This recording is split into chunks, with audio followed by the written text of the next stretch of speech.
Bueno, pues muy buenas tardes a todos. Gracias por venir, tanto a los estudiantes como a los profesores y, por supuesto, a los ponentes de hoy. Hoy tenemos una mesa redonda en la que hablaremos sobre salidas profesionales en el ámbito del Job Day, ¿vale? En este marco del Job Day que organizamos en la Universidad de las Islas Baleares. Tenemos representación de todo tipo de entidades, distintos sectores, distintas industrias. Por un lado tenemos a mi izquierda representantes del sector público, ¿vale? Tenemos a Micaela Arias, ¿vale? Que es vocal asesora de la Unidad de Apoyo en la Dirección de Competencia de la Comisión Nacional de los Mercados y la Competencia, la CNMC. Luego tenemos a María de Lluc Nicolau Barceló, al Ministerio de Economía, Comercio y Empresa. Ella pertenece a la subdirección o es subdirectora general de Previsiones Económicas. A este lado de la mesa tenemos a Joan Lluc Canet de Banca March, que es director técnico de Organización y Retribución. Luego tenemos a Antonio Vázquez Gómez de Mafre, responsable de formación. Y a Xavi Díaz, viene a representar un poco el ámbito más de la emprendeduría, el emprendimiento, el montar tu propia empresa, ¿vale? Que es una historia también fascinante y que os abre un poco la puerta a un poco buscaros la vida por vuestra forma, de vuestra manera, sin depender a lo mejor de un empleador, ¿vale? Es decir, que hay todo tipo de representación. Xavi Díaz es CEO y cofundador de la empresa OnlyTax, ¿vale? Entonces, vamos a comenzar con la sesión. Procederemos primero con unas presentaciones de los ponentes. Cada uno dispondrá más o menos unos 10 minutos en los que os comunicarán pues un poco de qué va su institución, cómo podéis acceder, qué es lo que buscan, qué perfiles, qué competencias. Y una vez que tengamos todas las ponencias finalizadas, procederemos a un turno de preguntas en las que podréis participar, podréis realizar todo tipo de cuestiones que sean relevantes y que tengáis en mente. Entonces, comenzamos con Micaela. Gracias. Bueno, pues muchas gracias. Primero de todos, muchas gracias por la invitación. Y bueno, pues si queréis comienzo un poco presentándome. Me licencié hace ya bastante en Derecho y en Dirección y Administración de Empresas. Empecé trabajando en un banco de inversión en Londres y al cabo de un tiempo empecé a opositar. Y en 2008 me saqué la oposición de técnicos comerciales y economistas del Estado, como mi compañera, que luego os contará un poquito más de esto. Y ya dentro de mi carrera administrativa, yo desde el principio, o sea, desde el primer destino, perdón, ¿ahora me veis un poquito mejor? Desde el primer destino empecé en la CNMC, en la Comisión Nacional de los Mercados y de la Competencia, donde he estado prácticamente toda mi carrera administrativa. Sí que es verdad que pasé un par de años en la Autoridad Danesa de Competencia. Y concretamente en la asesoría jurídica, pues luego volví a casa y seguí haciendo más o menos lo que hacía un poco al principio. Entonces, mi idea hoy era, bueno, pues hablar brevemente de una opción, que es trabajar para el sector público, que es opositar, en mi caso, y hablaré un poquito de cómo es la posición, muy brevemente, porque luego mi compañera también hablará un poco de esto, y de qué es lo que hacemos concretamente en la CNMC. Bueno, los funcionarios no siempre tenemos muy buena prensa, pero yo creo que es un trabajo bonito si uno tiene vocación de sector público, de servicio público. Y además en el caso de los tecos, pues tenemos en el fondo un papel importante en conseguir que funcione bien la administración. Al final los gobiernos vienen y van, pero los funcionarios a lo que servimos es al Estado. Y entonces bueno, a mí me parece bonito, igual soy todavía, a pesar de mi edad, un poco idealista. Es bonito pues trabajar para que funcione bien, y para que continúe el rigor económico, el rigor técnico en las cuestiones a las que nos dedicamos, que son fundamentalmente política económica, política financiera, política comercial.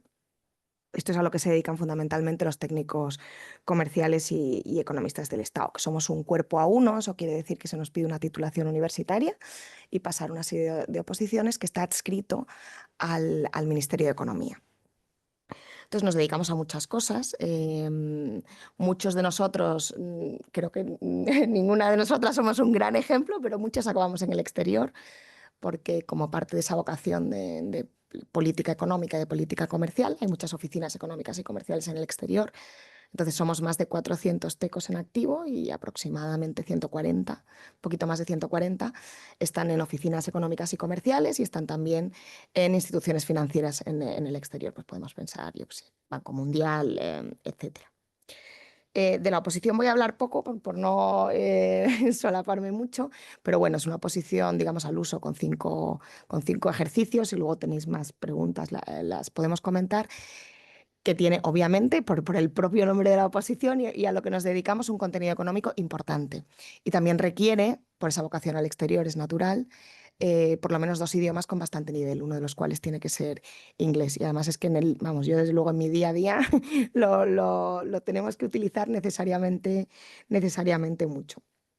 Entonces, si queréis, paso a hablar un poco de qué es la CNMC, donde yo llevo tanto tiempo trabajando. Em, como yo comencé, ¿cuándo comencé? En 2008, entonces era la Comisión Nacional de la Competencia, que se dedicaba solamente a aplicar la Ley de Defensa de la Competencia y los artículos 101 y 102 del Tratado de Funcionamiento de la Unión Europea. ¿Eso qué quiere decir? ¿A qué nos dedicábamos? Bueno, pues fundamentalmente a garantizar, a tratar de garantizar que los mercados funcionen de manera competitiva.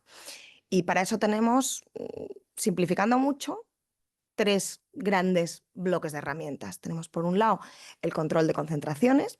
Entonces, si hay una concentración que supera un determinado umbral, nos la tienen que notificar. Y nosotros hacemos un análisis de si puede impactar negativamente la competencia o no.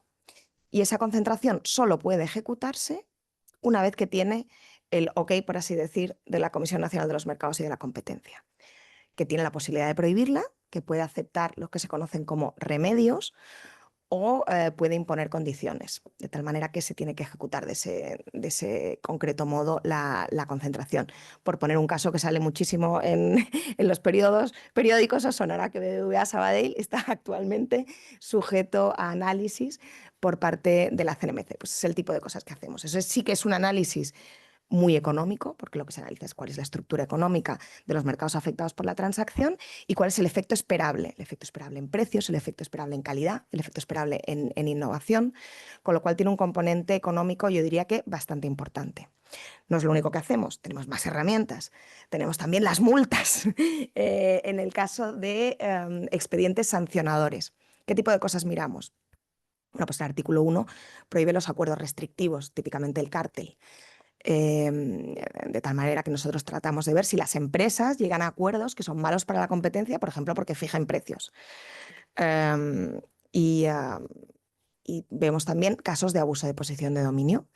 Por citar un caso que quizás os haya sonado, el caso Booking, por ejemplo, se sancionó con 417 millones de euros porque se analizaron una serie de conductas de Booking que, por un lado, abusaban de los hoteles que necesitaban utilizar su plataforma para acceder al público final y, por otro lado, pues tenían una serie de prácticas que lo que hacían es que atraían mucho tráfico porque realmente incentivaban de una manera abusiva a los hoteles a colocar tráfico en su plataforma y esto hacía muy difícil que surgieran otro tipo de plataformas. Pues este es otro tipo pues de expedientes sancionadores que gestionamos. Y en estos expedientes sí que se necesita tanto un conocimiento económico como un conocimiento jurídico. ¿Por qué? Pues que al final son procedimientos administrativos sancionadores, con todo lo que eso conlleva, con ese rigor cuasi penal, con ese estándar de prueba cuasi penal que se nos pide. Pero es bonito porque al final, bueno, a mi modo de ver, claro, llevo ya ahí mucho tiempo, es bonito porque tienes que tanto tener un rigor económico en el análisis, al final política de defensa de la competencia es una herramienta de política económica como otra cualquiera que contribuye al buen funcionamiento de los mercados y hay que hacer un análisis económico riguroso. Aquí es un análisis microeconómico, muy microeconómico, pero también hay que utilizar un lenguaje y un procedimiento administrativo sancionador, con lo cual es otra parte de nuestro trabajo. Pero además hay que entender muy bien el funcionamiento del mercado y esto explica que en la CNMC lo que tenemos es perfiles súper diversos. Yo, por ejemplo, ahora porque estoy en la unidad de apoyo, pero yo he estado en industria y energía, con lo cual he tenido que estudiar muchísimo la regulación del sector energético, que es absolutamente clave para entender cualquier caso. Pensemos en un caso de abuso de posición de dominio, es fundamental entender la regulación. Pero pensemos en telecomunicaciones, pues he trabajado con muchos ingenieros de telecomunicaciones también. Pero eso también es muy enriquecedor, que al final bueno, por lo menos lo ha sido para mí en mi carrera, pues interactuar con muchos perfiles muy diversos. Y tenemos también otras herramientas en la casa, como es la promoción de la competencia, porque sancionar está muy bien, pero si conseguimos eliminar barreras al buen funcionamiento de los mercados, quizá está todavía mejor.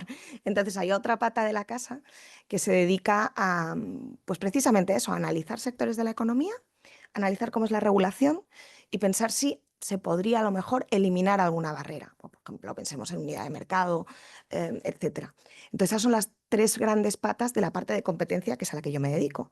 Pero la CNMC, a partir del 2013, no solamente tiene la pata de competencia, sino que tiene también dentro del mismo paraguas reguladores muy diversos. El regulador de energía, el regulador de telecomunicaciones, el regulador de audiovisual, de postal, de ferroviario, que está en un momento súper interesante porque se está liberalizando toda la parte del transporte ferroviario ahora mismo de pasajeros. Entonces pasan muchas cosas dentro de la casa. Es bonito porque, por ejemplo, si ahora estás llevando un caso de energía, pues tienes una interlocución directa con el regulador energético que está muy al cabo de lo que está pasando y que conoce muy bien los sectores. Em, y, em, o sea, para mí es enriquecedor por todo ese compendio de cuestiones. Yo creo que en la parte económica es muy micro, esto sí, y en la parte jurídica tiene mucho peso el derecho administrativo. Y yo creo que con esto agoto mis 10 minutos religiosamente. Muy bien, Micaela, muchas gracias. Muy timely, como se diría en inglés. A veces se me va el vocabulario en el castellano. Pasamos entonces con María de Yuc, ¿vale? Voy a compartir. Ah, buenas, yo soy María de Yuc, también soy técnico comercial y economista del Estado como Micaela. En mi caso, pues aprobé hace menos, creo que llevo unos 3 años ejerciendo como técnico comercial y economista del Estado y trabajo actualmente en la Dirección General de Análisis Macroeconómico en el Ministerio de Economía. Entonces, yo os voy a explicar un poco más las generalidades de la oposición, a qué nos dedicamos los TECOs y cómo es como tal el proceso de oposición que quizás a vosotros os interese, visto que estáis aún estudiando. Micaela ha incidido más en una de las principales patas de nuestro cuerpo, que es la Comisión Nacional de los Mercados y la Competencia, y yo voy a explicar un poco todos los destinos en general de lo que creo que es una gran carrera profesional, una gran opción profesional para quien le interese la economía. Es decir, creo que hay pocas alternativas laborales en las que alguien se puede dedicar tan a economía pura como hacemos nosotros en distintas vertientes. Pues ella más micro, yo macro, también tenemos mucha vertiente financiera. Entonces, paso a explicar esto. Entonces, empezando un poco por lo general, los técnicos comerciales y economistas del Estado somos un cuerpo A1 de la Administración General del Estado que se crea en el caso de los técnicos comerciales en el año 1930 y en el caso de los economistas del Estado en los años 60, con el objetivo de que España tuviera pues, un cuerpo técnico especializado en el diseño y la implementación de la política económica en nuestro país. Aquí tenemos una breve diapositiva de algunos personajes ilustres que han sido técnicos comerciales y economistas del Estado. Enrique Fernández Quintana y después, pues más recientes, los tres últimos ministros de Economía, Luis de Guindos, Nadia Calviño y Carlos Cuerpo, son economistas del Estado.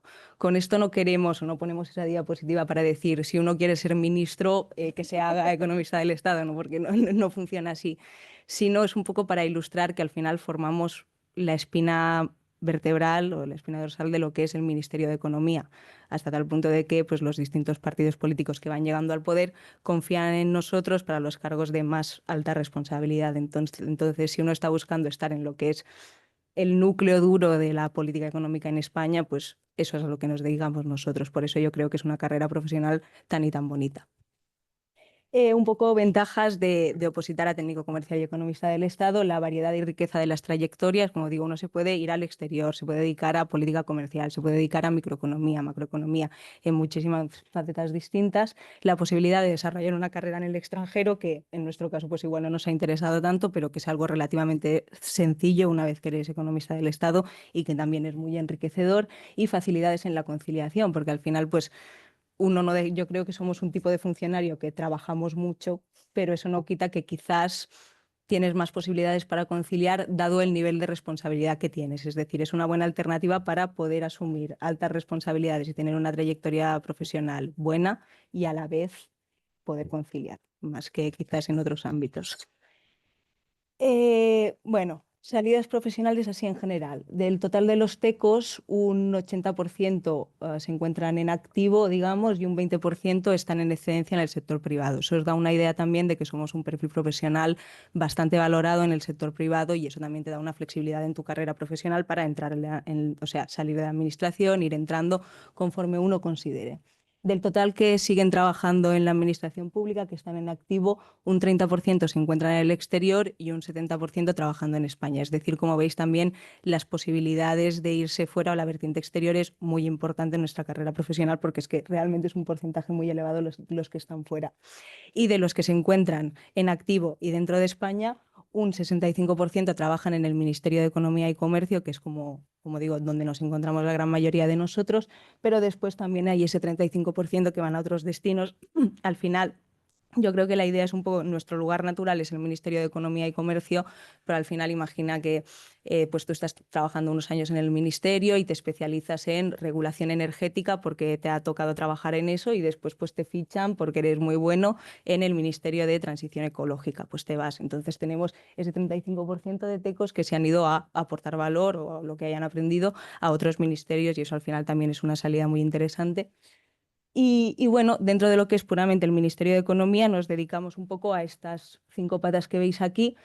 La que ha explicado Micaela, que es competencia que se desarrolla fundamentalmente en la Comisión Nacional de los Mercados y la Competencia.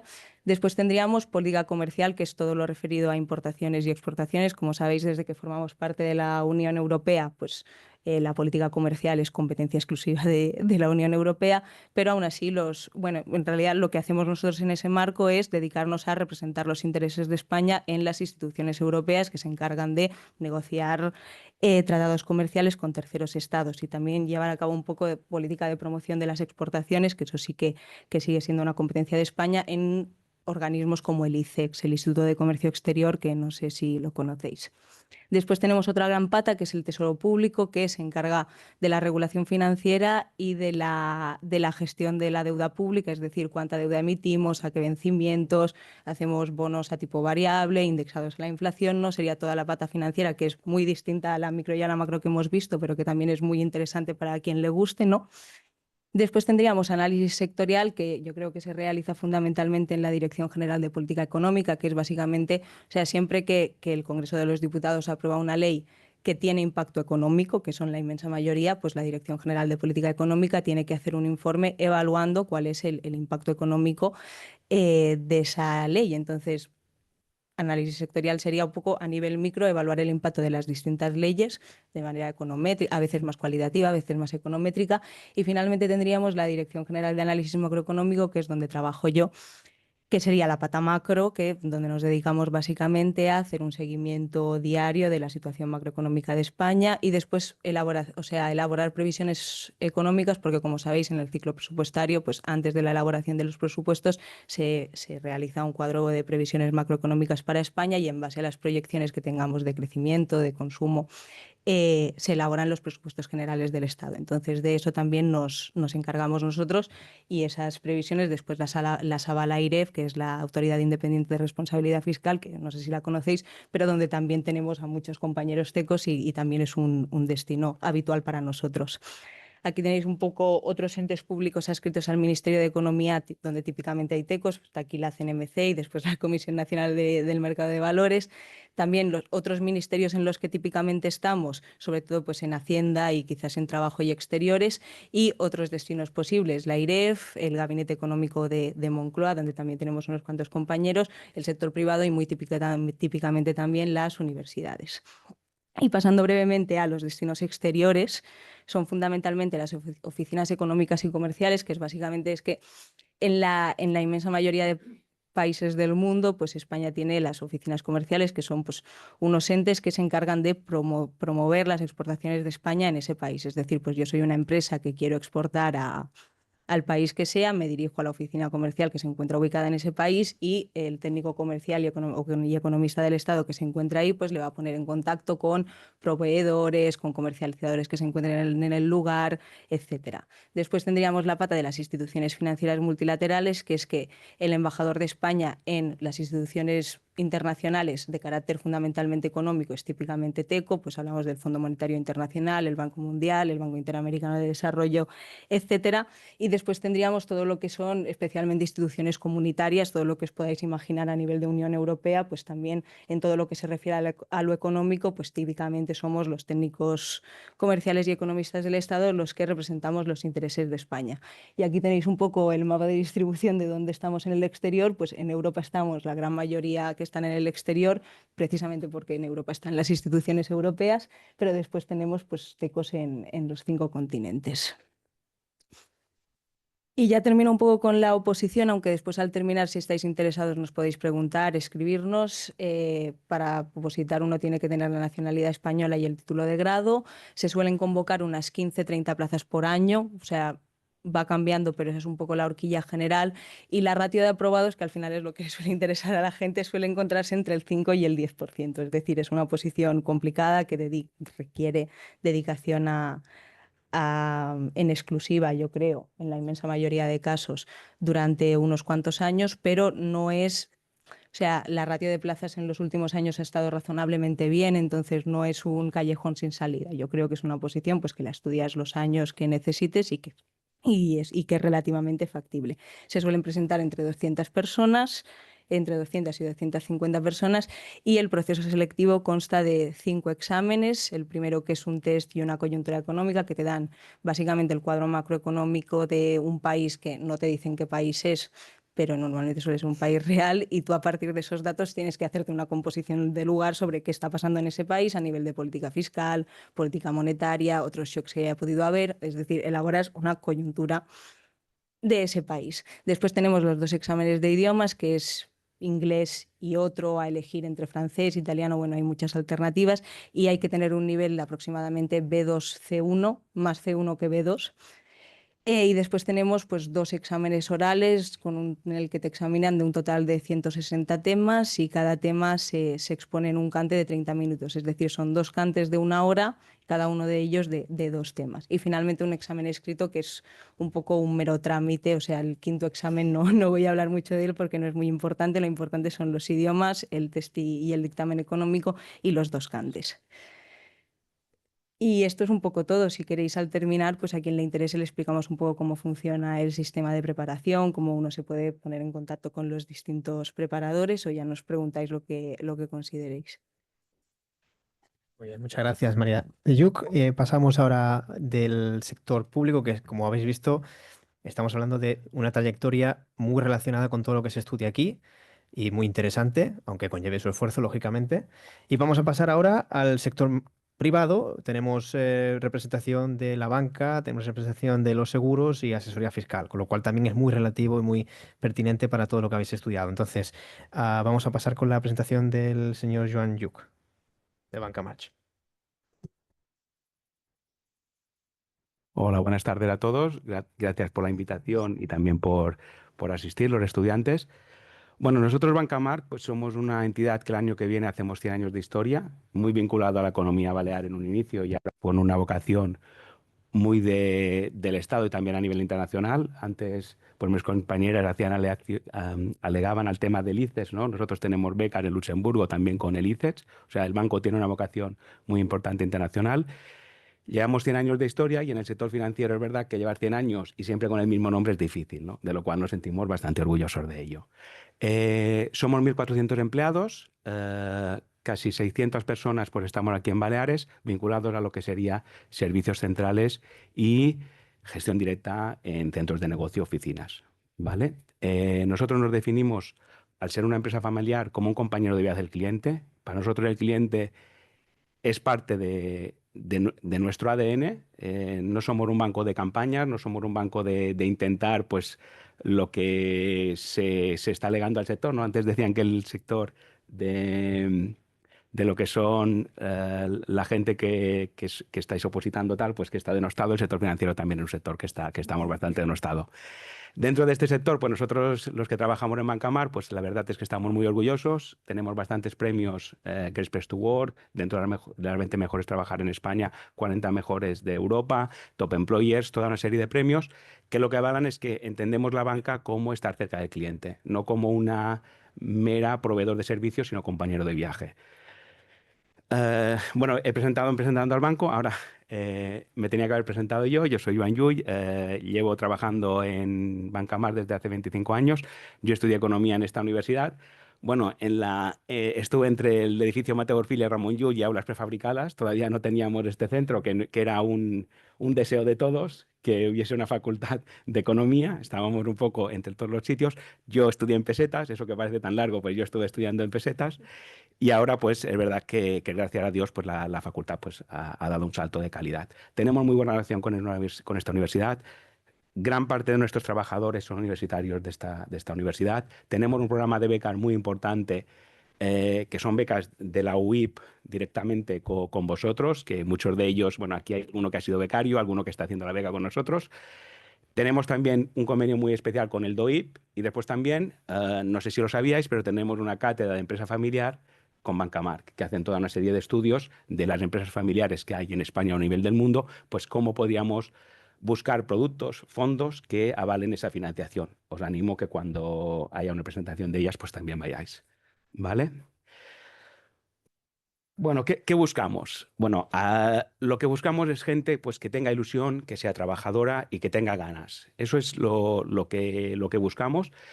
Al final, pues, y a veces se lo he dicho a nuestros compañeros de la universidad, pues que lo que queremos es gente pues, apasionada, gente ilusionada.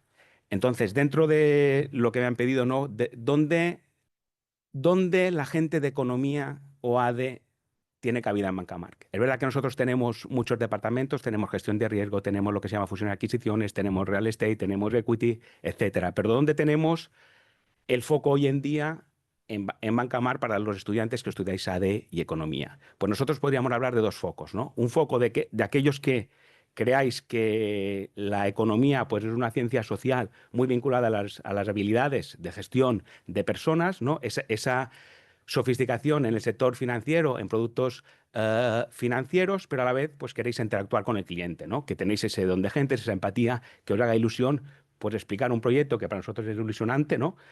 al cliente, ¿no? Entonces estaríamos hablando de lo que sería banca privada de gestión patrimonial y gestores de empresas. Entonces se abría un camino para vosotros que es aquellos más dedicados al cliente, aquellos más cercanos al cliente. Es verdad que de una manera muy sofisticada, muy vinculada a lo que es banca privada, no el banco tanto de banca retail o de banca personal, sino un banco donde vuestro asesoramiento, el asesoramiento de las personas que entran con nosotros, pues dé un salto de calidad para que el cliente interprete que lo que le ofrece Bancamark es distinto a lo que puede ofrecer otras entidades, ¿no? Ese sería uno de los caminos que creo que más encajan en lo que vosotros estudiáis, todos esos productos que estáis haciendo, de opciones, futuros, todas esas cosas que estáis haciendo, pero al final es ofrecérselo al cliente y ver que realmente hay alguien que esa necesidad, que eso lo que estáis aprendiendo ahora, pues realmente hay gente pues, que le interesa o que vosotros podéis ofrecerle a tenerlo, ¿no? Después, otra de las que estoy mirando allí. Espera.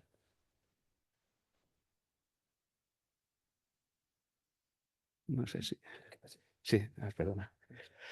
Bueno, y otra de las patas, una parte os he dicho, aquellos que os sintáis con más empatía, con más dos de gente, que tenéis que estar más cercanos al cliente, pues sería esa parte de gestión patrimonial, asesoramiento financiero, que incluso aquí tenéis un máster de gestor patrimonial, ¿no?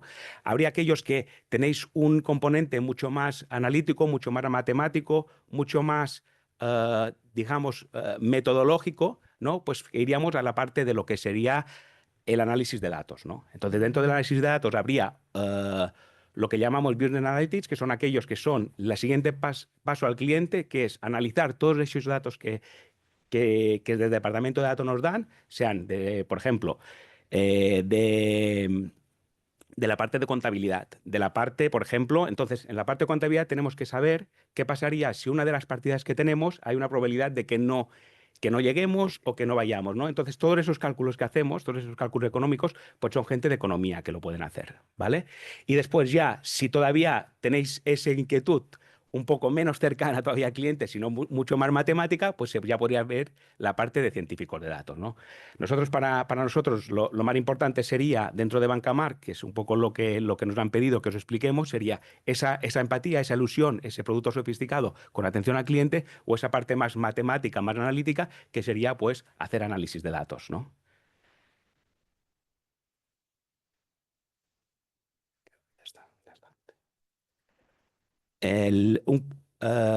¿Cómo es el proceso de entrada en Bancamark? Muchos de vosotros, bueno, algunos que están aquí, pues han hecho la beca. El banco, normalmente nosotros tenemos becarios con la UIP, DOIP, unos 40 al año. Normalmente 8 o 10 personas suelen entrar cada año desde la UIP para diferentes posiciones, ya sea, normalmente siempre es en temas de centros de negocio, oficinas, a veces pues en servicios dentales, contabilidad, auditoría, etcétera. ¿Cómo es el proceso? Pues normalmente nosotros tenemos un programa que se llama Talento, que es un programa de incorporación donde hacemos un proceso de selección donde tenéis que hacer unas pruebas de razonamiento numérico, razonamiento verbal y unas entrevistas. Entonces, toda la gente que quiere entrar a este programa tiene que hacerlas y nosotros siempre miramos que seáis el top 5, ¿no? de las pruebas. A partir de aquí, entraríais en el banco. Hay un proceso de 2 años. Durante estos 2 años, pues aprendéis. Si vais hacia la parte de banca privada, nuestra ilusión es que a los 2 años y medio, 3, pues ya pudieseis tener una cartera e interlocutar con el cliente. Nosotros creemos que hasta los 2 años y medio, 3, no se tendría esa capacidad de poder interactuar con un cliente llevando una cartera sin tener ese bagaje detrás. El programa Talento no solo afecta a lo que son oficinas o centros de negocio, sino que también lo tenemos en muchas áreas distintas. Pero es verdad que el perfil que normalmente buscamos serían estos dos, hacia la parte de datos o hacia la parte de gestión de clientes.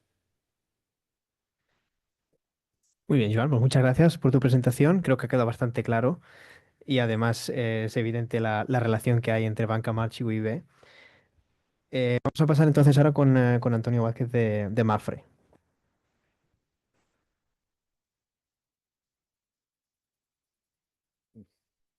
Vale, buenas tardes a todos y a todas. Muchas gracias por venir. La verdad que estos días supongo que para los que estáis interesados en encontrar salidas profesionales están siendo intensos porque tenéis muchas oportunidades para ir a contactar con empresas. La verdad que también la situación del mercado laboral aquí en Baleares es muy peculiar y característica. Y un poco mi idea es enseñaros lo que es Mafre en vivo y en directo sin ningún tipo de trampa ni cartón, porque vais a ver las ofertas reales que tenemos ahora mismo. Son las que habitualmente nos encontramos con más frecuencia y también otras posibilidades. Vale, esto funciona. Eh, no sé si sabéis lo que significa Mafre. Sabéis que hay un blog por ahí que dice algo así como eres más inútil que la P de Mafre, pero la P en este caso sí tiene una razón de ser. Mafre es un acrónimo que significa Mutualidad de Propietarios, Mutualidad de la Agrupación de Propietarios de Fincas Rústicas de España. Somos una empresa como Bancamar que tiene casi 100 años de historia. Nosotros tenemos 93, hacemos este año 92. Somos una empresa 100% española que nace como han nacido muchas entidades aseguradoras de una asociación de interés mutuo para proteger, en este caso, intereses aseguradores. He puesto a propósito esas imágenes que he sacado la semana pasada del Museo del Seguro de Mafre en Madrid, porque un grupo precisamente aquí de la UIP ha estado participando en la final de un juego de un business game que tenemos nosotros, que es el Bugamap, y han estado representando a la UIP en la semana pasada en Madrid. Entonces, aprovechando de visitar el seguro, he sacado eso. ¿Por qué? Porque Mafre hoy en día sigue teniendo ese espíritu mutualista. En nuestro caso, la accionista principal de Mafre es Fundación Mafre, tiene ese espíritu fundacional, pero sí es cierto que nuestra actividad del día a día ha derivado en caminos mucho más especializados. Entre otras cosas, tenemos empresas de asset management, de gestión patrimonial o aseguradoras especializadas en todo el aspecto de vida, que es básicamente lo que os vengo a acercar aquí, ¿no? Mafre es una empresa que no es local, trabaja a nivel global. Somos asegurador de referencia en España, estamos de sexto grupo asegurador a nivel europeo. Somos de aquí, complicado ser el primero, pero bueno, ahí estamos. Sí, tenemos una red aseguradora muy importante a nivel mundial y nuestra presencia principalmente a nivel internacional es en Latinoamérica. Sí, somos la primera aseguradora multinacional de Latinoamérica en conjunto. Os comento esto porque en Mapfre veréis después que la forma de entrar siempre es de la base, porque siempre nos hemos caracterizado por facilitar carreras internas de largo recorrido. De hecho, el presidente actual de Mapfre pues entró en Mapfre nada más salir de la universidad, solo ha trabajado en Mapfre y eso ha sido una figura muy típica dentro de nuestra compañía. Mapfre no veréis normalmente pues, ofertas de trabajo a niveles muy elevados, sino puestos de base, un poco como Bancamar, desde casi la beca para hacer después carreras internas y esto realmente lo posibilita. Esto no lo pongo por nada, ¿eh? Esto lo pongo porque el día 14 es la Junta de Accionistas, se acaban de presentar resultados, pero básicamente para daros una imagen de solidez. Mapfre es una compañía que durante su historia y los últimos años y actualmente pues ha tenido unos resultados consistentes y sólidos. No tenemos tampoco beneficios de superlocura porque nuestra actividad, los márgenes son muy limitados, pero sí es una empresa sólida y que en principio, pues oye, tiene un futuro estable y prometedor. Concretamente en España, para que tengáis así alguna cifra de relevancia, tenemos 7,5 millones de clientes, trabajamos todo tipo de clientes, empresas, es 500,000 de clientes la que trabajamos concretamente. En España la plantilla es de más de 9.000 empleados, 9.155, y esto sí que es interesante, esto que os voy a comentar ahora. Tenemos una red de más de 3.000 oficinas entre propias y delegadas, y después veréis a qué me refiero con este matiz. Igual que tenemos más de 9.000 empleados, contamos también con más de 10.000 colaboradores entre agentes y corredores, aparte de muchos otros proveedores de servicio. En realidad, de lo que os voy a hablar después es de la posibilidad de insertarse en dos grupos, o empleados o agentes de seguros de Mapfre, con una oferta que es puente hacia lo que vendrá después casi, que es el emprendimiento, ¿no? Ahora, una forma muy particular de emprendimiento. Mapfre también está entre las empresas más reconocidas para trabajar. Eso es una realidad. No tenemos una rotación de plantilla muy elevada. Normalmente la gente que entra en Mapfre, pues como os comentaba antes, hace carreras muy largas en Mapfre.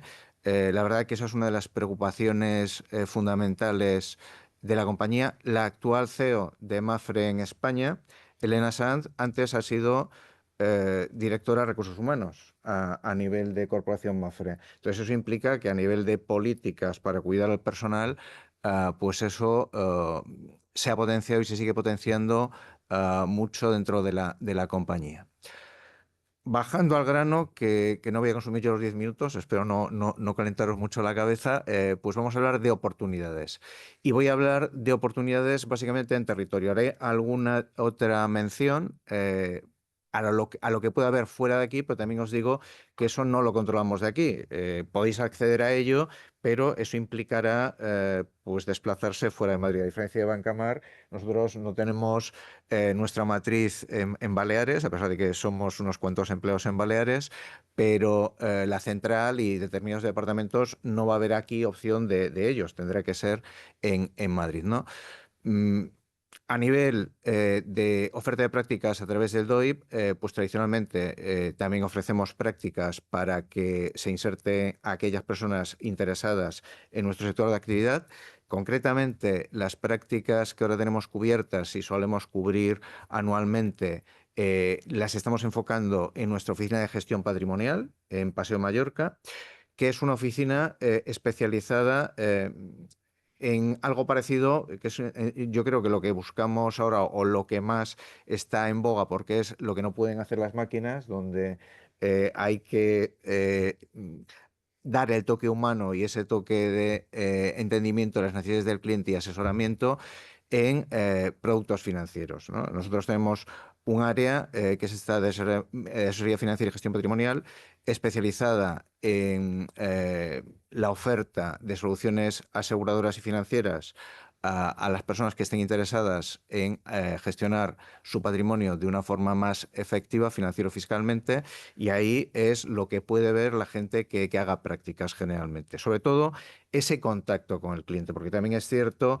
que todas las carteras de fondos, selección, no se hace aquí. A nosotros nos llegan las recomendaciones prácticamente hechas por perfiles, a pesar de que te puedes salir de ellos, pero eso se trabaja también a nivel centralizado. Nosotros nos dedicamos más a lo que se puede hacer en una oficina comercial de contacto con el cliente y solución de necesidades particulares de los clientes. Esas prácticas normalmente tienen la opción de derivar o de promocionar a un puesto ya en plantilla, que es, o nosotros lo llamamos, o asesor comercial o ejecutivo de vida e inversión, que es formalmente como se llama, que simplemente es eso, una persona que se dedica a gestionar el patrimonio de X clientes. Eso sería un comercial de calle, una persona con un componente comercial significativo y especializado, insisto, en lo que vosotros estáis estudiando, el mundo financiero prácticamente. Aparte de eso, tenemos otra serie de puestos que no tienen un matiz financiero, a lo mejor tan puro, sino es financiero y asegurador, que es a lo que nos dedicamos a nivel general, y a lo mejor ya no requieren una gestión comercial externa tan importante con el cliente, sino que hablamos de atención al cliente dentro de oficina. También requerimos ese tipo de puestos habitualmente. Ahora mismo tenemos, lo veréis después, una oferta colgada en el DOIP para Ibiza y mañana, sin ir más lejos, vamos a abrir otra similar para el mismo puesto, pero aquí en Palma, que os coge de camino incluso en Camí del Rey, o sea que fácil. ¿Qué es lo interesante de esto? Como os decía al principio, estos son puestos de entrada que lo que se pretende es que la persona crezca profesionalmente y se desarrolle. Por eso os explicaba lo que explicaba al principio. Tanto aquí en Baleares como fuera de Baleares, pues hay posibilidad de movilidad horizontal y vertical dentro de la compañía. La promoción normal sería a una dirección de oficina, dirección territorial, o pues pasar ya a responsabilizarse de áreas concretas dentro de servicios centrales u otros departamentos, o incluso aquel que quiera movilidad internacional, pues la tiene completamente abierta. Nuestro anterior director territorial de Baleares ahora está de CEO en Brasil, o sea que si alguien quiere, le gusta la samba, lo tiene fácil por ahí. Estos puestos, como os decía, son los que tenemos ahora mismo colgados, los encontraréis en el DOIP. Si a alguien le interesa más información sobre los mismos, pues oye, escaneas el QR y eso te llevará a una página en la que acabaré recibiendo yo la solicitud y contactaré con vosotros. Pero aparte de esto, pues también hay posibilidades en cualquier otra área. Pero lo que os decía, esto ya no sería aquí en Baleares. Si a alguien le gusta pues especialmente ciencias actuariales, análisis de datos y tal, pues, oye, pues también hay posibilidades de eso, pero aquí no tenemos nosotros ese tipo de puestos. Aparte de esto, hay otra opción que era la que os comentaba. De las más de 3.000 oficinas que tiene Mapfre, en realidad la inmensa mayoría no son oficinas con empleados Mapfre, sino que son una especie de franquicias. Esta política tampoco es, o sea, nosotros la llevamos practicando muchos años, pero no es nueva en el sector financiero. O sea, pensad que muchas redes bancarias están creando ahora redes de agentes bancarios. ¿Qué es un agente financiero asegurador para nosotros? Pues un agente financiero asegurador es una persona que en realidad es un socio estratégico de la compañía, es una especie de franquiciado.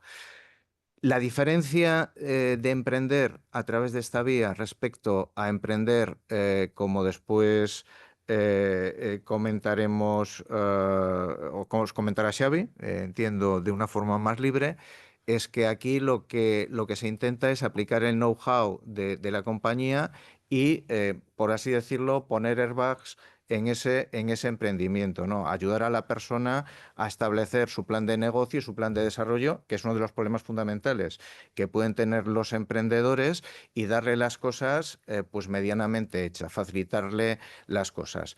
¿Cuál es la diferencia de optar por esta vía a optar por la vía de empleado?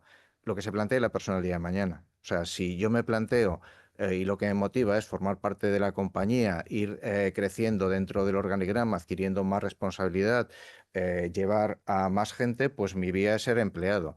Si a mí lo que me interesa realmente es tener mi propio negocio y gestionarlo, en este caso no absolutamente a mi libre albedrío, porque hay unas normas base que cumplir, pero en lo demás sí, uno puede crecer y puede desarrollar lo que quiera, y muy probablemente va a obtener un feedback económico incluso mucho mayor, porque estás hablando de desarrollar tu propio negocio, y puedes desarrollarlo, no te voy a decir hasta el infinito y más allá, pero sí puedes tener un desarrollo de forma significativa. De hecho, para un cliente no hay ningún tipo de diferencia entre una oficina directa y una oficina delegada, y puede proveer los mismos servicios. Pero hay que tener ese espíritu, ese afán de emprendimiento y de tener un negocio propio. Una cosa interesante para vosotros, a lo mejor, porque claro, estaréis pensando, vale, pero es que meterme ahora en seguros o en productos distribución de productos financieros, pues oye, pues es algo que quería hacer lo mío.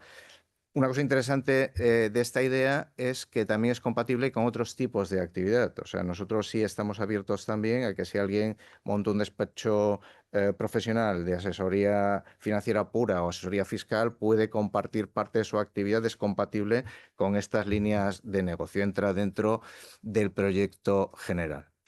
A partir de aquí, pues el que esté interesado, lo mismo, ahí tenéis QR, me tenéis localizable también fácilmente en LinkedIn y por otros sitios.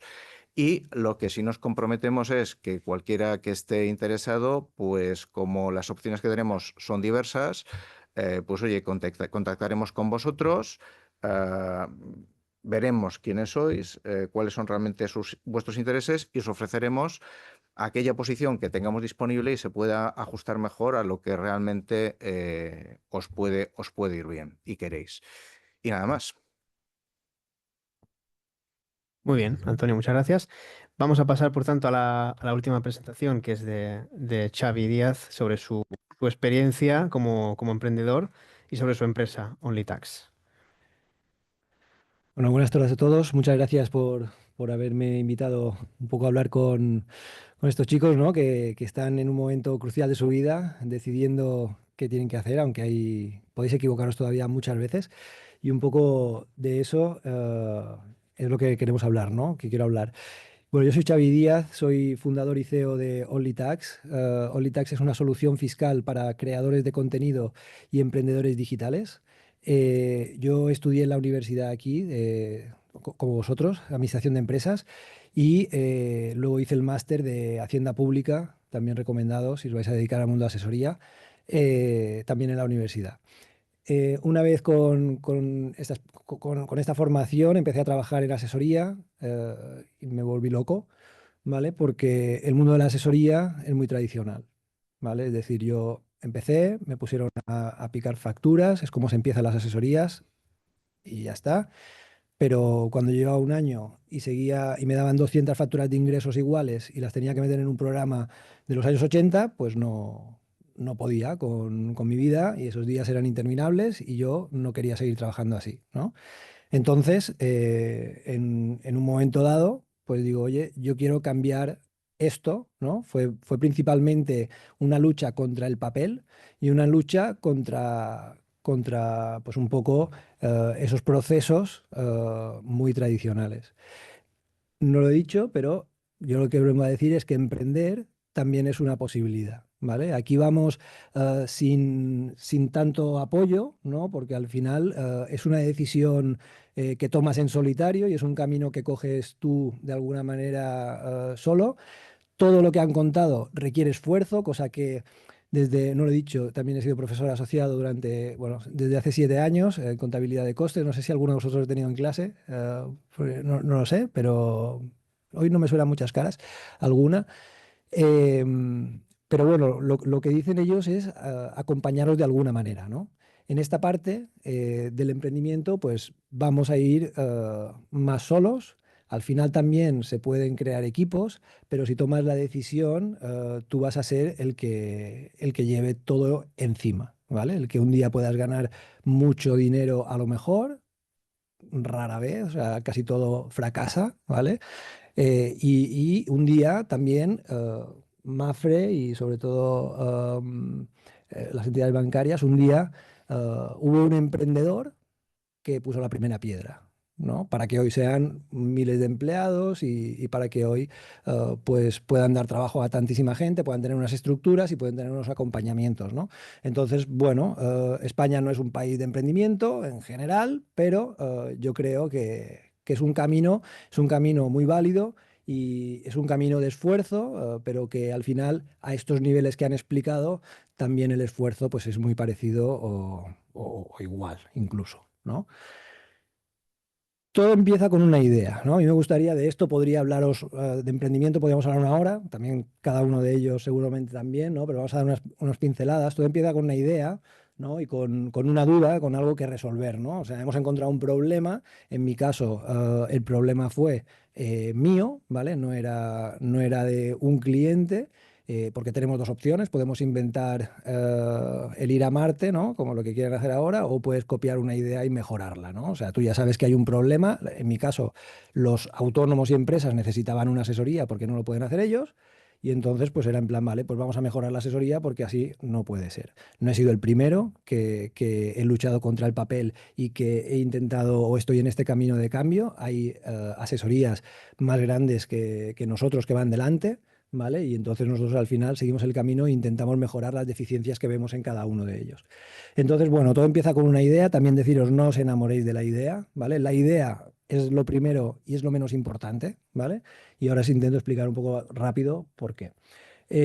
Al final, bueno, ¿cómo nació OnlyTax, ¿no? OnlyTax al final nace de ese emprendimiento que yo tuve, de querer ayudar a autónomos y empresas de una forma más eficiente, ¿no? Y que ellos pues pudieran tener las asesorías. Normalmente el problema que tienen es que no asesoran y lo que hacen es dedicar mucho tiempo a picar contabilidad y todo esto y les falta esta parte de asesoramiento, ¿no? Entonces yo tenía esa intención y monté una asesoría online para autónomos y empresas, ¿vale? En general. Y entonces, cuando estaba a punto de morir, después de un año de buscar quién quería que le llevara la contabilidad, quién quería que le llevara la asesoría, contar mis películas en grupos de empresarios y al final, bueno, sí, conseguí algunos clientes, pero no me daba para comer. Y entonces, pues bueno, pues buscando salidas, ¿no? Ahí al final no tienes los procesos, vas tú solo, tienes que saber lo que has aprendido y pues formaciones que puedas ir sacando.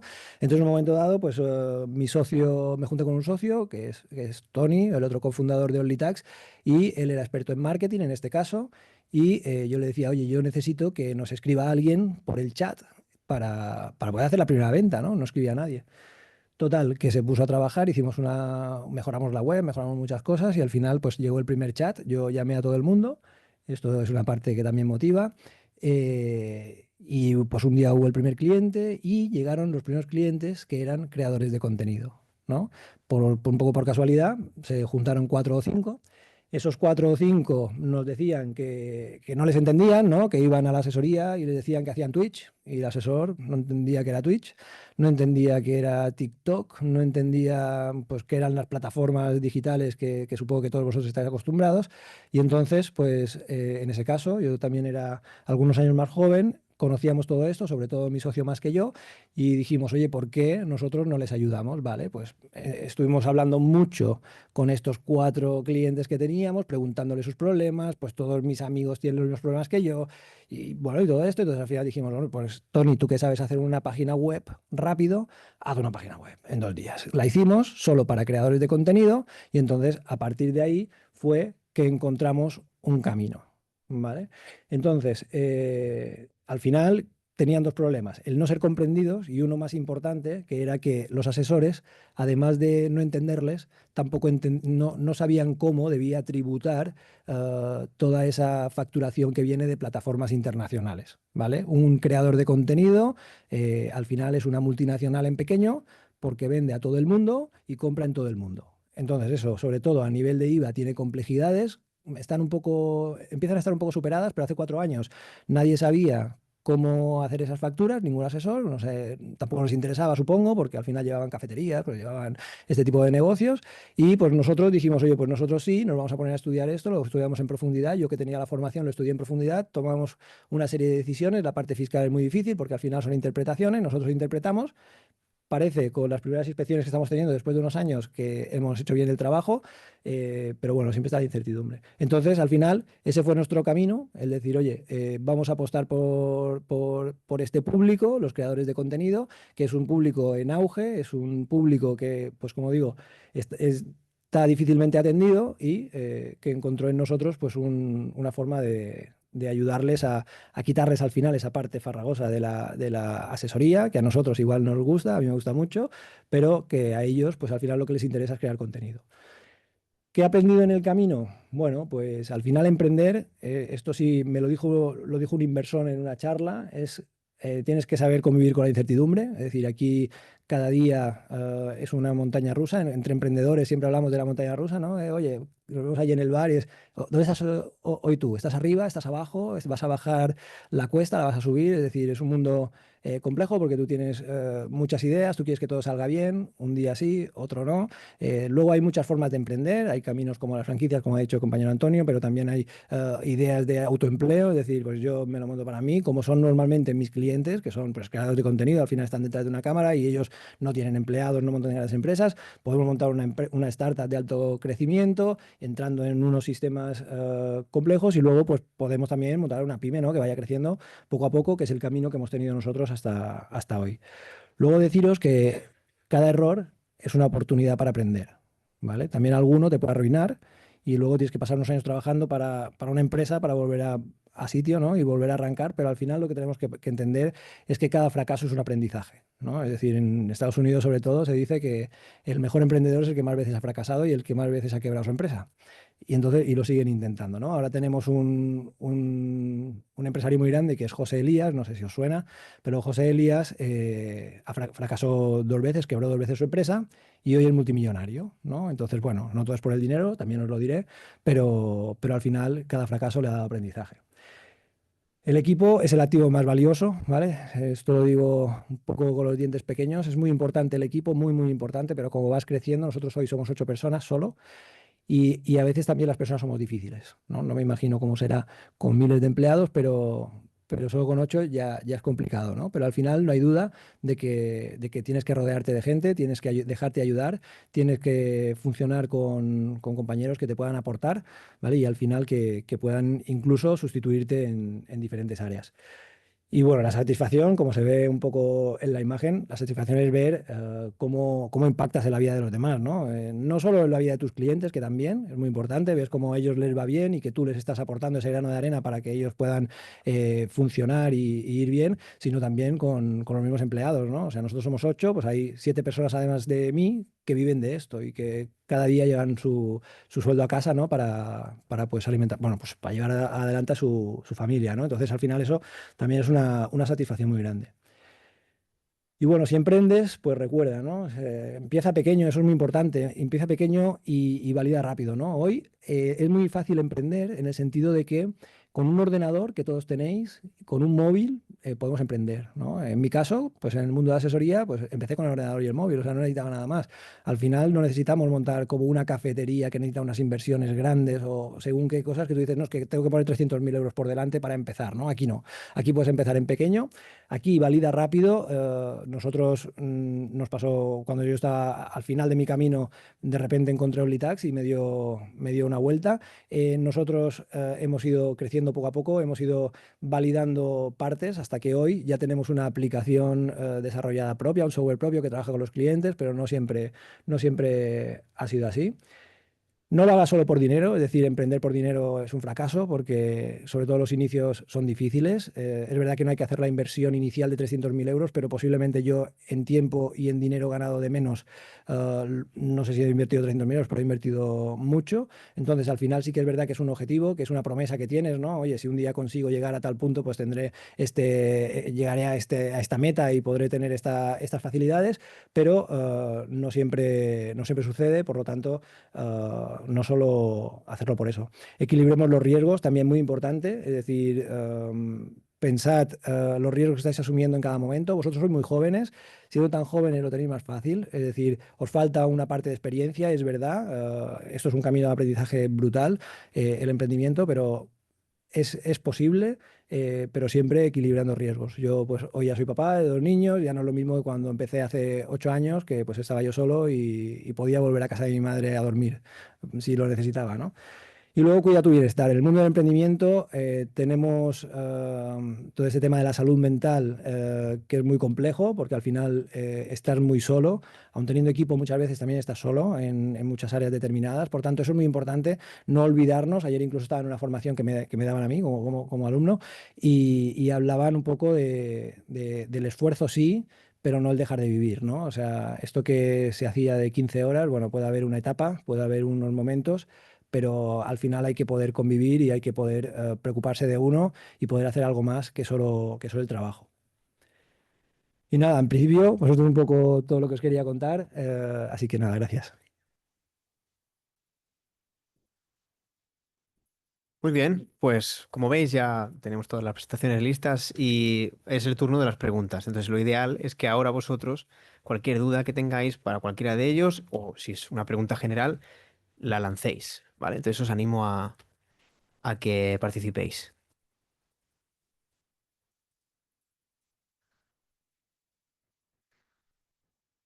Si no, quizás para romper un poco el hielo, pues yo tengo algunas preguntas que si yo estuviera en vuestra situación, me gustaría resolver, ¿no? Entonces yo las voy a lanzar y bueno, podéis responder en el orden que queráis, quizás vosotros primero porque hace un poco más de tiempo que no os oímos. Entonces, bueno, primero es así en general, ¿eh? ¿Qué habilidades y competencias creéis que son más valoradas ahora mismo? Por ejemplo, en vuestras instituciones. ¿Qué es lo que más valoraríais? ¿Qué es lo que buscáis? ¿O qué es lo que más recomendáis que desarrollen?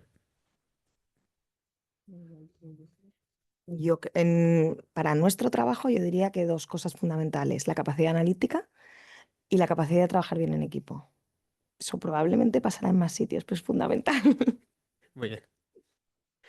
Sí, yo añadiría lo anterior, al menos en el mundo de la macro, todo el tema de la capacidad de programar, gestionar grandes bases de datos, todo esto, como a mí en la carrera de economía yo no lo vi tantísimo, o lo vi más de forma muy accesoria y es la realidad de nuestro día a día. O sea, saber programar bien es para un economista una capacidad muy importante. Entonces, bueno.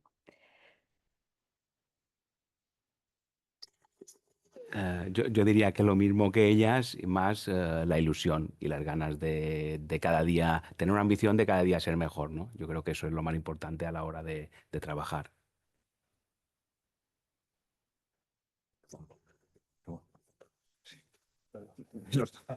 Me voy a escuchar en estéreo. No, yo coincido bastante y sobre todo es que a mí me pierde el espíritu emprendedor. Entonces, yo te diría que eso, que proactividad y compromiso sin llegar al daño psicológico. Pero, pero es lo que, o sea, tienes que creer en lo que haces. Es muy importante. Mira, al final todos trabajamos muchas horas, esa es la verdad, y yo siempre he pensado, y vosotros que estáis ahora a punto de salir de la universidad, a enfrentaros al mundo real, tienes que estar a gusto con lo que haces. Yo siempre he estado a gusto con lo que hago, pero yo no podría soportar no estarlo. O sea, creo que es una de las cosas peores que te pueden pasar, o sea, dedicarte X horas al día, las que sean, y estar pasando pena, ¿no? Estarlo pasando mal. No, creo que es muy malo eso, pero bueno. Totalmente, todo esto es importante, aunque vayáis a emprender, ¿vale? Pero también seguir aprendiendo, ¿no? Es decir, habéis terminado una forma o estáis terminando una formación muy importante, yo creo que es vital, para cualquiera de estas facetas. Pero sin duda seguir formándose. Es decir, evidentemente ya no todo es formación. A mí un día una profesora de aquí que yo hice la carrera, hice el máster y luego le dije, oye, y si, me dijo, Xavi, es hora de que vayas a trabajar y ganes dinero y luego ya sigue formándote, pero ve, ¿no? O sea, pero vamos a seguir un poco los dos caminos, ¿no? O sea, la formación constante es súper importante y bueno, luego todo lo que dicen, cierto, la ilusión y sobre todo el estar cómodo con lo que hagas, ¿no? Es decir, yo una de las cosas que me llevaron a emprender fue que nunca me fue bien cuando trabajaba en una empresa, ¿no? Al final, por mis ideas, por lo que quieras, siempre me sentía encorsetado y yo quería hacer las cosas de otra manera y no me dejaban y entonces pues al final la forma era hacerlo yo, ¿no? Entonces, bueno. Muy bien. Creo que son respuestas muy interesantes que hay que tener en cuenta, ¿vale? A vuestra edad y en vuestra situación. ¿Alguna otra pregunta o...? Yo es que tengo más. Allí al fondo hay alguien que quiere participar. Genial. Tengo yo casi más dudas que vosotros, ¿eh? Y eso que no estoy en el mercado. Hola, bueno, gracias a todos los ponentes por tan interesante mesa. Las chicas del sector público hablaban de la facilidad que teníais en vuestro trabajo para el tema de la conciliación. Y bueno, me preguntaba en el caso del emprendedor si también ha sido un punto a favor el haber creado tu empresa propia para organizar un poco mejor ese punto, precisamente la conciliación. Gracias. Pues a ver, sí, la conciliación es muy importante. De hecho, a mí no me pasó hasta que tuve hijos y la verdad que es que el tema de la conciliación y la salud mental en el mundo del emprendimiento viene muy ligado normalmente al mundo de startup, que son empresas de alto crecimiento, ¿vale? Nosotros estamos ahí entre una cosa y otra, que todavía no tenemos claro, pero en ese mundo de startup sí que es complejo porque ahí juegas mucho a trabajar con dinero de otro, ¿no? Juegas con inversión, es decir, pues buscas inversores que te puedan dar 100.000 euros, 500.000 euros, 1.000.000 de euros, 10 millones de euros en poco tiempo, ¿no? Y entonces juegas con unas presiones muy altas, sobre todo cuando no todo va bien. ¿Vale? En mi caso, yo tengo una línea roja y es yo los fines de semana no trabajo, a no ser que sea una excepción, y las excepciones son un par de días, un par de fines de semana o un par de días de fin de semana al año, y a las 7 de la tarde tengo que estar en casa, ¿vale? Como mucho. Entonces yo lo consigo. Se puede. Hoy tengo 7 personas que trabajan conmigo, que también hacen mucho trabajo, que yo ya no tengo que hacer todo. Al principio en época COVID, cuando nos encerraron, o bueno, cuando estuvimos encerrados, perdón, porque no quiero ahora, cuando nos quedamos encerrados en casa, trabajaba 14 o 15 horas, ¿no? Tampoco había mucho más que hacer y yo estaba sentado. Fuera de eso ya luego no, o sea, y se puede, pero al final tu suerte o lo que vayas consiguiendo también te lo va a marcar, ¿no? Porque si no, a veces pues también hay que saber decir hasta aquí he llegado y no puedo seguir más. Y eso de los emprendedores a veces es difícil y nos ponemos cabezones y tenemos que sacarlo y muchas veces habría que decir basta antes de lo que se dice.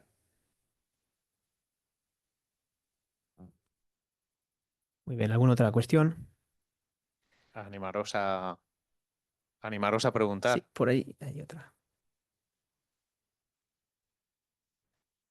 Bueno, no sé si sonará un poco estúpida, pero si os pusieran ahora un currículum delante, ¿qué sería lo primero que buscaríais? Lo que más os fijaríais.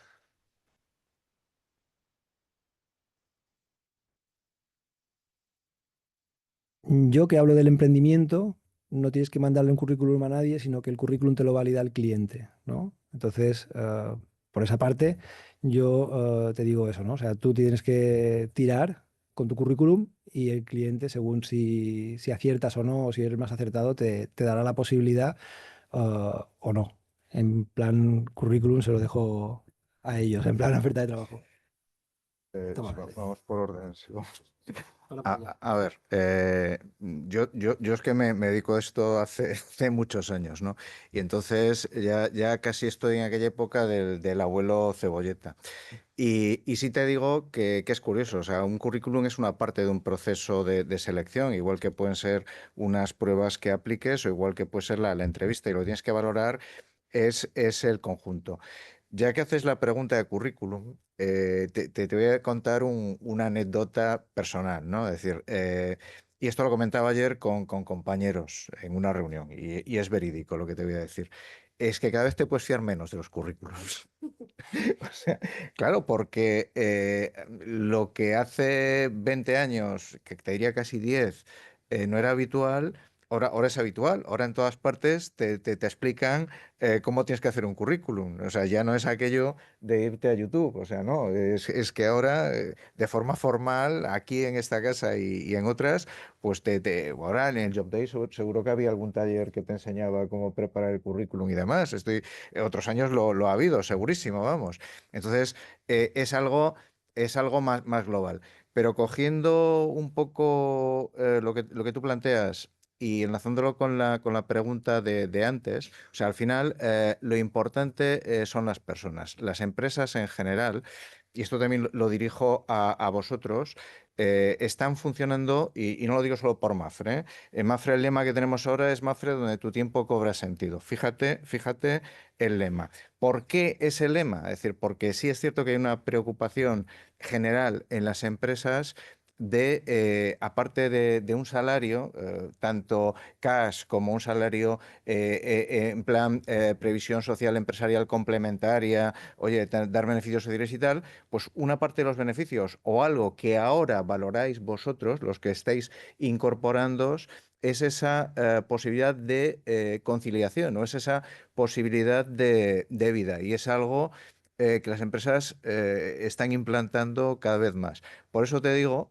que para mí el currículum es relativamente importante, es mucho más importante la persona, sentarte a hablar con la persona e intentar realmente conocer a la persona. El currículum te impresiona, pero sabes que a lo mejor de lo que pone allí a la realidad hay una relativa distancia, ¿no? Bueno, yo si me permitís un tip, yo creo que bueno, a nivel de analizar muchos currículums, que llevo muchos años en selección, normalmente lo que hace una persona cuando envía el currículum es poner lo mejor de él, ¿no? Entonces decirme, yo sé hacer esto y hacer esto. Y yo creo que tendríais un tip, si lo queréis hacer perfecto, si no, pensar la empresa que quiere, ¿no? No lo que yo me ofrezco, sino la empresa que quiere. No a lo mejor no es el mismo currículum y enviarlo a todas las empresas, sino si veis una vacante y hay unos skills, intentad, porque, a ver, nosotros en Bancamark pues no lo hacemos, ¿no? Pero hay muchos que son motores de selección, etcétera, ¿no? Entonces, yo creo que es lo que tenéis que poner es, ¿qué querría, por ejemplo, en este caso Bancamark, de un empleado de Bancamark, ¿no? Y entonces, ¿qué valores nosotros buscamos? No sé, si era importante según qué tipo de lenguas, qué tipo de cursos son los que pondría primero, ¿no? Yo creo que tendríais, que es un tip, si lo queréis lo cogéis y si no, no. Pensad en la empresa o en la vacante que sale, cómo la persona que ve 1000 currículums tengo que destacar. Y no tanto es cómo soy yo y lo que creo que yo soy, sino qué es lo que busca esa empresa, ¿no? Y qué es lo que busca esa empresa en la vacante. Porque seguramente tendréis esos skills, pero no los estáis magnificando y no saldríais los primeros en esa búsqueda.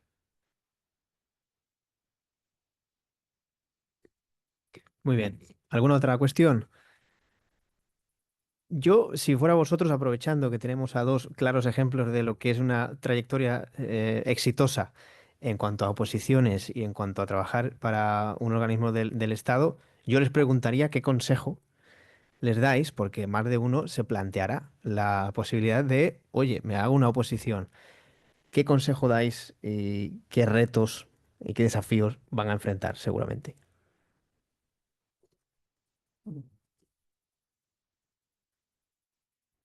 A ver, yo creo que opositar. A ver, primero hay muchos tipos de oposiciones, entonces uno tiene que ver la oferta que hay, las hay que tienen mucho más coste de entrada y las hay que no.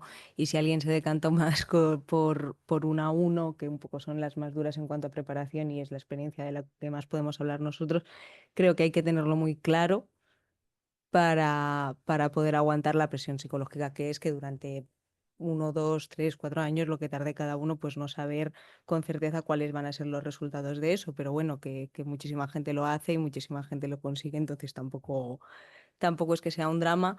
Y quizás yo lo que pensaba es, pues tú empiezas, te das 2 meses para ver en qué consiste, o sea, no es una decisión que se tenga que tomar totalmente ex ante, sino que uno puede probar, pero sí que a los 2 meses ves si te cuadra o no y si tienes dudas se deja y si te quedas ya te tienes que dejar, pues poniendo como, te quedas poniendo toda la carne en el asador. No sé tú cómo lo ves. Sí, sí. Estoy de acuerdo, yo oposité después de haber trabajado en la empresa privada. Hay muchas maneras de llegar a todos los sitios y luego yo creo que hay que disfrutar un poquito el proceso. Yo recuerdo hacer los temas, el temario es precioso. O sea, da igual, soy una loca, pero luego los exámenes son muy duros y yo recuerdo ya una época que empecé a opositar, yo vivía en Estonia en aquel entonces cuando empecé a opositar. Entonces, bueno, yo al principio, ay, con mis temas, muy divertido, tal. Ya luego, cuando estábamos más justitos de dinero, yo empecé a opositar casada y ya era, Micaela, tienes o apruebas o te pones a currar. Entonces, esos 9 meses de exámenes los recuerdo peores. Pero, pero bueno, yo creo que te tiene que gustar, te tiene que apetecer y te tiene que, creo de verdad que hay que tener un poquito de vocación de servicio público, porque tú tienes que llegar a trabajar y creer en lo que haces, porque es que estás más horas con tus compañeros de trabajo que con tu marido y que con tus niños y que con tus amigos. Entonces yo creo que eso también es importante. Sí, sí, justo. A ver, yo creo que nuestra oposición tiene un temario muy bonito. O sea, si te gusta o sea, claro, si para alguien que le guste la economía, para mí me parece una salida que está genial. Y es un camino que disfrutas mucho porque tienes la oportunidad de estar estudiando tú solo, sin nadie que te moleste, con tu propio proceso de aprendizaje. Entonces, esa parte también está muy guay, aunque después tiene muchas cosas malas, que es la presión de tener que tener unos resultados. Pero bueno, es un camino bonito también.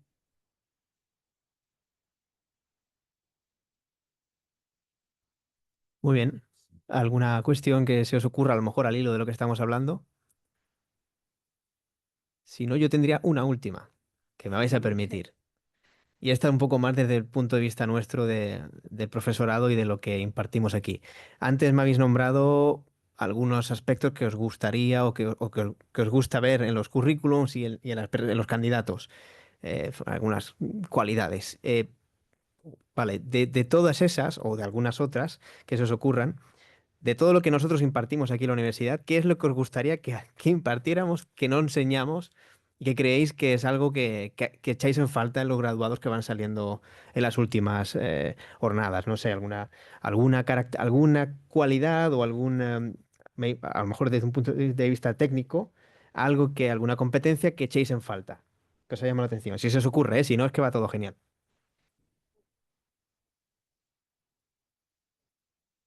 A ver, nosotros que tenemos tantos universitarios pues que vienen de economía y a veces lo hemos hablado incluso con el decano, ¿no? Nosotros estamos muy contentos del plan de estudio del banco. Es verdad que para todo el tema de gestión de clientes, de gestión de patrimonial, pues creemos que estamos muy alineados, ¿no? Incluso tenemos de otras universidades que se hacen pruebas, como os he dicho, de una manera homogénea en todas las universidades de España y los datos de estas universidades con los demás pues son homogéneos. Es decir, es verdad que un poco al hilo de lo que decíamos, ¿no? De que cada vez para la posición de científico de datos, base de datos, pues claro, cuanto más tengamos en esa parte de ya programación, análisis de datos, pues todo eso, pues yo creo que nos hace que la economía que yo también he estudiado, pues sea mostrado ya más ciencia que no ciencia social, ¿no? Y yo creo que es un paso que se está dando, tanto aquí como en otras universidades, pero es verdad que estamos muy contentos con el plan de estudios y obviamente, pues teniendo tantos universitarios de esta universidad, pues estamos contentos.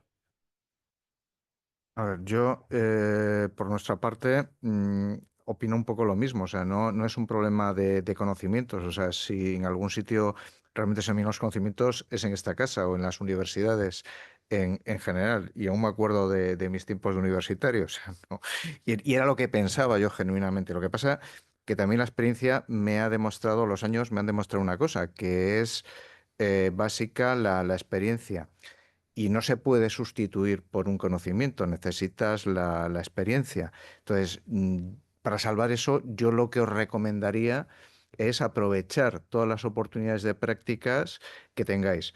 Porque sí pasa, a mí me ha pasado, el otro día también lo comentaba con unos amigos en este caso que me decían, es que la hija de no sé quién ha hecho unas prácticas en no sé dónde. Y digo, joder, pues qué raro y tal. Y dice, hombre, sí lo veo positivo porque así puedes ver si eso realmente te gusta o no te gusta, porque muchas veces la visión que tenemos desde fuera de las cosas es muy distinta a la realidad. Entonces, la universidad facilita el hacer prácticas en distintos departamentos.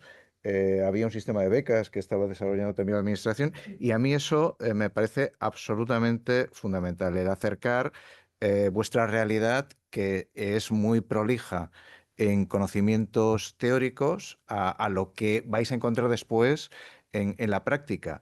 Que no te voy a decir que no coincida o no sea útil para nada todo lo que estudies, al contrario, es muy útil y muy aplicable, pero a lo mejor hay que empezar como al principio en las asesorías antiguas, ¿no? Que haciendo asientos contrarios, haciendo la fotocopia de no sé qué y tal. Entonces, eso hay que vivirlo, y cuanto antes lo conozcáis, pues mejor y más os enriquecerá y os ayudará a un desarrollo futuro. Suscribo a los compañeros. Yo he contratado a 7 personas con mi socio 6. Es verdad que 3 de ellas han sido becarios y todos han estudiado en la UIP. Y bueno, yo lo que sí diría también como profesor de la casa que he sido asociado, les demos un poco más de caña a la parte de emprendimiento, ¿no? Que ahí, pues bueno, hay asignaturas también, ¿no? De empresa, también de tema de emprendimiento, pero que sí que a lo mejor puedan tener una experiencia un poco más cercana, no sé. En trabajos fin de grado también hay planes de empresa y hay cosas. Quiero decir, pero bueno, también sería interesante. Muy bien, pues muchas gracias. Yo por mi parte ya estoy satisfecho y espero bueno, tenemos una última cuestión al fondo, parece, ¿no? ¿Alguien quiere preguntar algo? Ah, vale, Bueno, pensé yo que... igual, Sí, si adelante, me por favor. dejáis. No, bueno, no. Primero, gracias a los estudiantes y a las estudiantes por venir y por interesarse por esto. Gracias a vosotros que habéis presentado un poco vuestras experiencias, ¿no? Creo que bueno, habéis hablado un montón de cosas muy interesantes. Y sobre todo destaco un poco que cuando vayáis a decidir vosotros y vosotras dónde trabajar, que tengáis claro lo que han contado. Son muchas horas. Vais a pasar más horas en el trabajo que en vuestras casas, ¿no? Entonces, creo que saber bien qué es lo que queréis, qué es lo que os gusta, os va a ayudar a seleccionar a dónde queréis trabajar, ¿no? Entonces, creo que eso es muy importante, ¿no? Que sepáis qué es lo que os gusta, qué os apetece, ¿no? Y que os dejéis también un poco llevar, ¿no? Al hilo de lo que planteáis, gracias por vuestros análisis de, bueno, pues un poco decir que sí, que estáis contentos con los perfiles de nuestros graduados. Yo como responsable de la facultad, pues me agrada saberlo, pero también, obviamente, no somos perfectos y hay muchas cosas que mejorar. Así que gracias a Adrián también por plantear la pregunta, ¿no? A los que no sepáis, es verdad que tímidamente cambiar un plan de estudios pues es complicado, ¿no? Pero tímidamente pues sabemos que necesitamos enseñar programación en economía, como ha dicho María Yuk y como habéis dicho también un poco todos, ¿no? Y creo que no sé si sabéis que ofrecemos un taller transversal, ¿no? En Python, en R, y bueno, esto lo paga la facultad, es gratuito para vosotros, es muy inicial, no sé si alguien lo ha seguido de aquí, ¿sí? Bueno, es inicial, pero bueno, por lo menos os da un pie, ¿no? Y además señaliza, yo creo que por parte de la facultad, señaliza que esto es importante. Bueno, en la medida de lo posible, pues nosotros ofrecemos esto. Aprovechadlo, aprovechadlo. Hay un taller de R, otro de Python, otro de Stata, ¿no? Un programa pues para que también usan en otras asignaturas no de estadística, pero que creo que es importante, ¿no? Y en la medida de lo posible, bueno, señaliza el compromiso de la facultad que cuando cambiemos los planes de estudio, pues gracias por vuestras sugerencias, estoy seguro que podremos añadir estas cosas que echáis en falta, ¿no? Pues más práctica, más emprendeduría, más programación y más, ¿no? Habilidades en ciencias de datos. Y nada, bueno, agradecer un poco todo y bueno, sí, sí, claro. Eh, Teniendo en cuenta que la posición dura un par de años de estudio sin trabajar y sin haber hecho experiencia ni nada, ¿estabais seguras de que os iba a gustar el trabajo cuando aprobaseis o como confiabais como en el temario que estabais estudiando?